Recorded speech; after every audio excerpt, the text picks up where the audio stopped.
Very good morning बच्चों। आज हम डिस्कस करने वाले हैं कैपलर्स लॉ, ग्रेविटेशन चैप्टर का फर्स्ट टॉपिक है। तो कैपलर फर्स्ट लॉ का अगर हम डिस्कस करें तो कैपलर का जो फर्स्ट लॉ कहता है वो कहता है every planet revolves around the sun in an elliptical orbit. The sun is situated at one foci of the eclipse. इसका क्या मतलब है बच्चे? इसका मतलब ये हुआ कि कोई भी प्लैनेट जो सन के अराउंडिंग रेवोल्यूशन कर रहा है, सपोज हम यहाँ पे एक ऑर्बिट बनाते हैं, आप देख रहे हैं ऑर्बिट सर्कुलर नहीं होती, इसको हम इलिप्टिकल कहते हैं। जो मैथमेटिक्स वाले बच्चे वो जानते हैं कि इलिप्टिकल एक शेप होता है जो कि सर्कल से थोड़ा सा अलग लगता है। उस पर क्या होता है, दो फोकई होते हैं सेंटर पे, ठीक है। ऐसे ही तो मान लो ये हमारा एक प्लैनेट है, तो हर एक प्लैनेट जो होता है वो जो सन के अराउंडिंग रेवोल्यूशन कर रहा है, उनके पास अपनी इलेक्ट्रिकल ऑर्बिट है। मतलब ये मान लो एक प्लैनेट हो गया, ये सेकंड प्लैनेट हो गया कोई दूसरा, फिर ऐसे थर्ड प्लैनेट है। ऐसा हर एक प्लैनेट के पास अपनी क्या बच्चे ऑर्बिट है।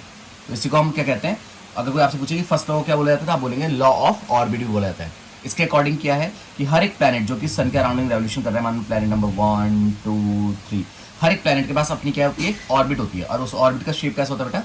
इलिप्स शेप होता है, ठीक है। इलिप्स और सर्कल में डिफरेंस बता दो आपको। सर्कल का एक सेंटर होता है मेरे बच्चों ऐसे, ठीक है, जबकि इलिप्टिकल के दो सेंटर्स होते हैं जिसको आप फोकई कहते हैं, ठीक है। क्या कहते हैं हम उसको? फोकई। और यहाँ पे क्या बोलते हैं उसको? सेंटर,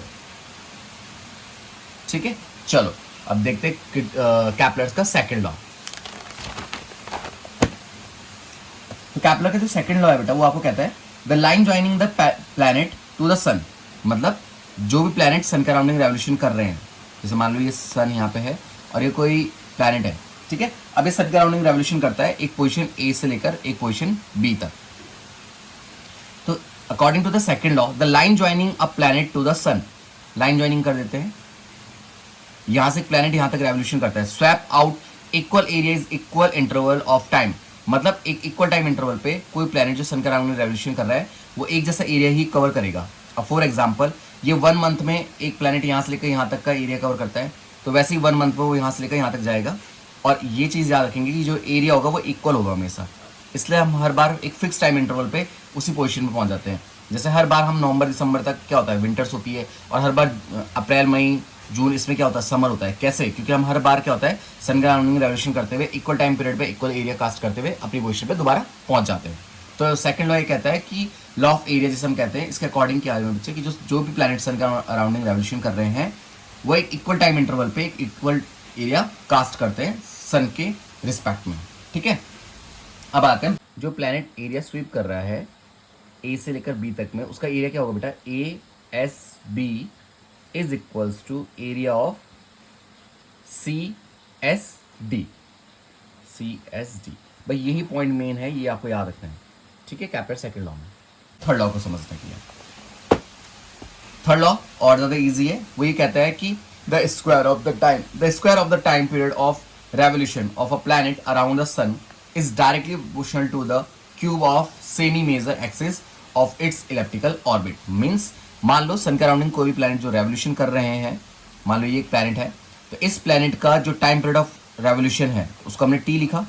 टी का ये क्या कह रहा है कि the square of the time period of revolution of planet, एक प्लैनेट के टाइम पीरियड का स्क्वायर, रेवोल्यूशन के टाइम पीरियड का square. The sun is directly proportional to किसके? डायरेक्टली प्रोपोर्शनल होगा किसके? To the cube of semi major axis. Semi major axis मतलब half axis of the elliptical orbit, ये R, इस R की क्या होगा? क्यूब के डायरेक्टली प्रोपोर्शनल होगा। यही कह रहा है कौन? हमें कैपलर का थर्ड लॉ। इसको आप डायरेक्टली प्रोपोर्शनल इसलिए बोलते हैं क्योंकि पता नहीं। तो बच्चों कैपलर्स लॉ के जो न्यूमेरिकल्स है वो कैसा आता है मैं आपको बता देता हूँ। The time period of the Jupiter is, तो सबसे पहले हमारे पास टाइम पीरियड ऑफ जुपिटर है, तो मैं इसे टी जे लिख देता हूँ। ये मेरे पास है 11.6 ईयर, ठीक है, years, okay. How far is Jupiter from the sun? आपको पता करना है कि रेडियस ऑफ जुपिटर क्या है, या जुपिटर कितने दूर है सन से। Distance of earth from the sun is 1.5 into 10 to the power 11 metre.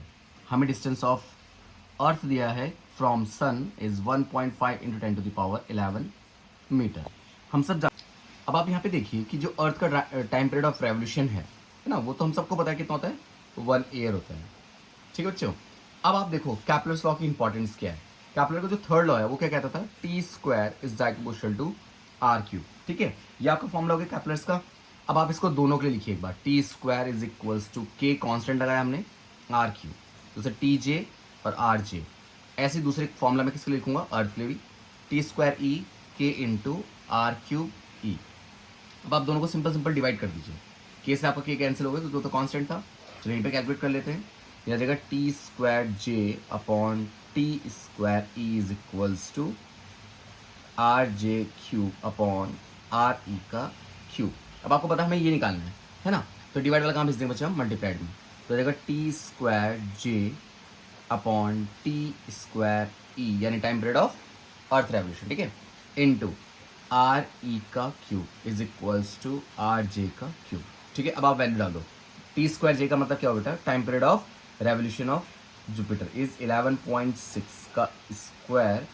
अर्थ की रेडियस कितनी बची की देखिए हमें 1.5 इंटू 10⁻11 का क्यूब अपॉन टी ई का स्क्वायर, टाइम पीरियड ऑफ अर्थ का स्क्वायर क्या बेटा 1, तो यहाँ क्या आ जाएगा आर जे का क्यूब, ये आ जाएगा हमारे पास। ठीक है, अब इसको अगर आप कैलकुलेट करेंगे तो ये अप्रॉक्स वैल्यू जो यहाँ से आपके पास आ जाएगी वो आएगी, देखो ये क्यूब है ना, ये यहाँ पे रूट क्यूब बना देगा, मतलब ये जगह 11.6 का 2/3, इसका रूट क्यूब बनेगा तो क्यूब हट जाएगा, तो ये हो जाएगा 1.5 इंटू 10⁻11, और जो आप सॉल्व करके देखेंगे तो ये अप्रॉक्स इक्वल जो आपके पास वैल्यू आ जाएगी वो आएगी 7.68 इंटू 10⁻11 मीटर।